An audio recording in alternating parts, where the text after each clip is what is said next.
Сәлеметсіздер ме? Өзімді таныстыра кететін болсам, мен толық аты жөнім Махаббат қызы Асылжан болады. Қазіргі таңда Абай атындағы мамандандырылған мектеп-интернатында 9-шы сынып оқушысы болып келемін. Өзімді таныстыра кететін болсам, мен спортты, өнерді, шығармашылықты және қоғамдық істерді қатар алып жүретін тұлғамын. Мен бай тәжірибем мен талпынысым арқылы өз қатарластарыма үлгі болып келемін. Бұл мен үшін жай ғана жарыс емес, бұл өз елімді дамытуға және өзімді дамытуға үлкен үлес қосуға алғашқы қадам. Неліктен мен ел үміті атты конкурсына қатысуым керек? Себебі мен өз елімнің болашағына бейжай қарамайтын, белсенді әрі мақсаткер жаспын.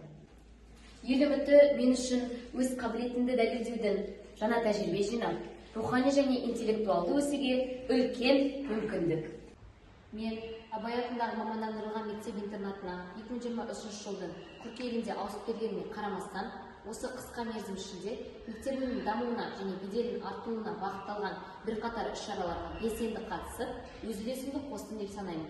Сонымен қатар, осының арқасында мектебіміздің басшысы Капарова Динара Оңғойқызының рұқсатымен Балдәурен республикалық оқу-сауықтыру орталығына шақырту алдым. Толықтыра кетсем, мен мектебіміздің парламентінің өнер фракциясының басшысымын.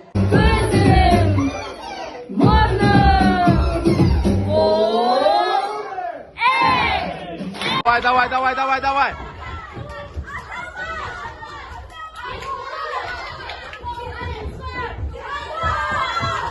Сіздердің көргендеріңіз ол Балдәурен лагерінен үзінді. Назарларыңызға рахмет.